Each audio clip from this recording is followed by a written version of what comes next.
ஒரு class communicable disease. இதில் நம்ம கம்யூனிகபிள் டிசீஸ்னால் என்னன்னு பார்ப்போம், நான் கம்யூனிகபிள் டிசீஸ்னாலும் என்னன்னு பார்ப்போம். ஸோ ஃபர்ஸ்ட் கம்யூனிகபிள் டிசீஸ் அப்படின்னா என்னன்னு பார்க்கலாம். What is communicable disease? It is transmitted from one person to another persons.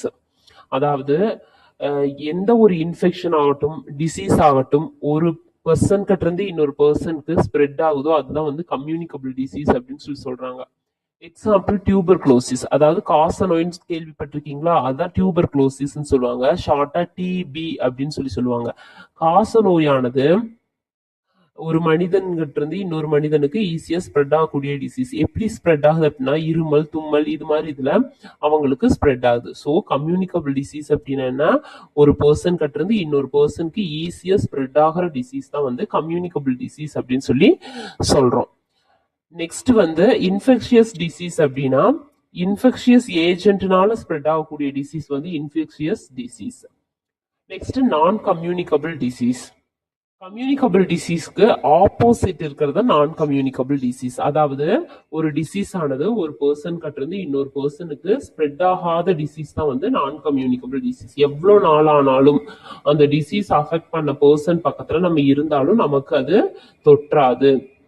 எக்ஸாம்பிளுக்கு இந்த ப்ரெஷர், சுகர் இருக்கு, அவங்களுக்கு பிபி இருக்கு அப்படின்லாம் சொல்றாங்களே, அது மாதிரி டிசீஸ் எல்லாம் நம்ம பக்கத்துல இருந்தாலும் நமக்கு அது ஸ்ப்ரெட் ஆகாது.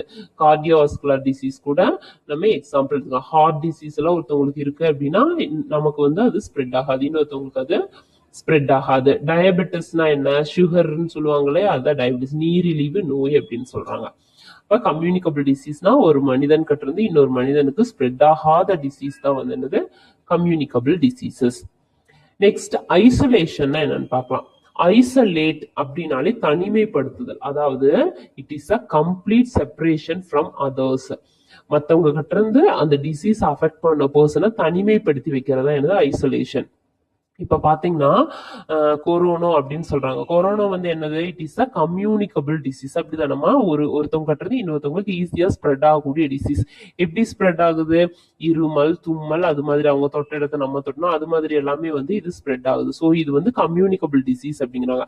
அதனாலதான் என்ன பண்றாங்க, அவங்கள குவாரண்டைன் பண்ணி வைக்கிறாங்க, தனிமைப்படுத்தி அந்த பர்சனை வைக்கிறாங்க. ஸோ ஐசோலேஷன் அப்படின்னா என்னது? தனிமைப்படுத்துதல். நெக்ஸ்ட் இன்குபேஷன் பீரியட் அப்படின்னா என்னது?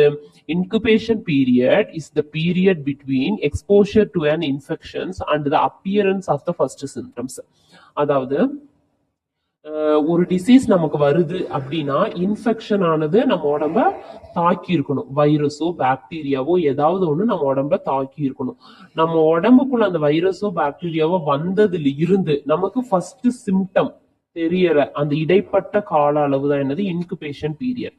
எக்ஸாம்பிளுக்கு நீங்க மழையில நனைஞ்சிருக்கீங்க, நீங்க மழையில நனைஞ்சிருக்கீங்க, இல்ல ஏதாவது ஃபுட் எடுத்து சாப்பிட்டுருக்கீங்க, கெட்டு போன ஃபுட்டு அப்படின்னா இன்னைக்கு ஒன்றும் பண்ணாது, சாப்பிடும் போதெல்லாம் நல்லா தான் இருக்கும், மழையில நினைக்கும் போதெல்லாம் நல்லா தான் இருக்கும். இன்னைக்கு விட்டுட்டு நாளைக்கு மழையில நினைச்சதுனால உங்களுக்கு ஃபீவரோ இல்ல கெட்டு போன ஃபுட்டை சாப்பிட்றங்காட்டி உங்களுக்கு ஸ்டொமக் பெயினோ வருது இல்லையா? அதாவது நேற்று சாப்பிட்டதுல இருந்து இன்னைக்கு அந்த ஸ்டொமக் பெயின் வர்றதுக்கு உண்டான இடைப்பட்ட கால அளவு தான் இன்குபேஷன் பீரியட் அப்படிங்கிறது. அந்த கிருமியானது உள்ள போய் அதோட வியாதியை எல்லா பக்கமும் ஸ்ப்ரெட் பண்ணி ஃபர்ஸ்ட் சிம்டம் அறிகுறியை கொடுக்கற இதுதான் கால அளவு தான் இன்குபேஷன் பீரியட் அப்படின்னு சொல்லி சொல்றாங்க. நெக்ஸ்ட் கம்யூனிகபிள் பீரியட் அப்படின்னாலும் இன்குபேஷன் பீரியட் அப்படின்னாலும் ஒண்ணுதான், சரிங்களா? இதுல எப்படி இதை நம்ம கண்ட்ரோல் பண்ணணும் அப்படிங்கறது சொல்லியிருக்காங்க. இது வந்து பின்னாடி ஸ்லைட்ல நம்ம பிரீஃபா பார்க்கலாம்.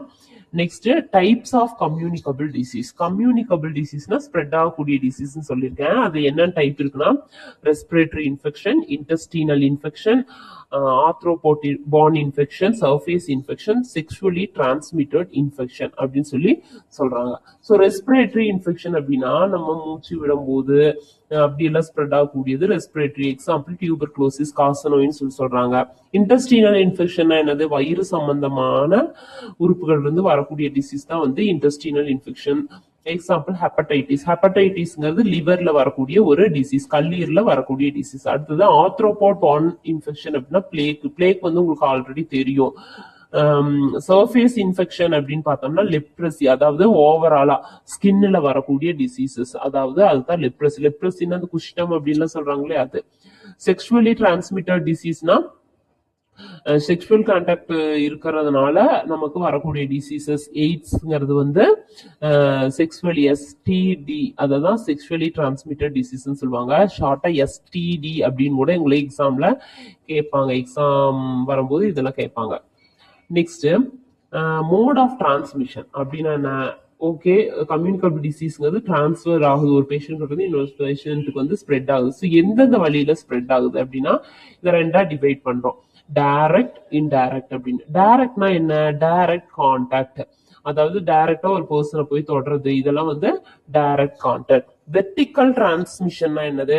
மதர் கிட்ட இருந்து சைல்டுக்கு போறது, அதாவது மதர் வந்து பிரெக்னெண்டா இருக்காங்கன்னா அவங்க வந்து மாசமா இருக்கும்போது அவங்க குழந்தைக்கு ஸ்ப்ரெட் ஆகிறது. அடுத்தது டிராப்லெட் இன்ஃபெக்ஷன் அப்படின்னா என்னன்னா, இப்ப நம்ம தும்மறோம் அப்படின்னா தும்மல் வரும்போது என்ன ஆகும்? சில துளிகள் வந்து விழும் மத்தவங்க மேல, அதுதான் வந்து என்னது? Droplet infection. அனிமல் பைட் டிரான்ஸ்மிஷனா அனிமல்ஸ் வந்து கடிக்கிறதுனால நமக்கு ஸ்ப்ரெட் ஆகுது. கான்டாக்ட் வித் சாயில்னா என்னது? மண்ணில எல்லாம் விளையாண்டு எல்லாம் குழந்தைங்க இருப்பாங்களே, அதனால வருது. அடுத்து இன்டைரக்டா, இதெல்லாம் டைரக்டா. இன்டைரக்டா என்னன்னா ஏர்பார்ன் டிசீஸ், ஏர் மூலியமா வருது, வெஹிக்கிள்ல வருது. வெக்டர் பார்ன் டிசீஸ்னா இந்த சின்ன சின்ன பூச்சிகள் அது மாதிரி இருக்கும் இல்லையா, கொசு, சின்ன சின்ன பூச்சிகள் அது மாதிரி நமக்கு ஸ்ப்ரெட் ஆகுது. ஃபொமைட் பார்ன் அப்படின்னா இப்ப நம்ம ஒரு டோரை ஓபன் பண்றோம், ஒரு டோரை தொடுறோம், அதாவது ஆப்ஜெக்ட், ஒரு பேனாவை தொடுறோம், ஒரு பென்சிலை தொடுறோம், அப்ப அந்த பேனாலையோ பென்சிலையோ கிரும்பிருச்சுன்னா அது நம்ம கையில ஒட்டிக்கும். ஸோ அது வந்து ஃபோர்த் ஒன். அடுத்து ஹேண்ட்பார்ன் அப்படின்னா கையில கையும் தொடும்போது நமக்கு வர்றது ஹேண்ட்பார்ன் இன்ஃபெக்ஷன்ஸ்.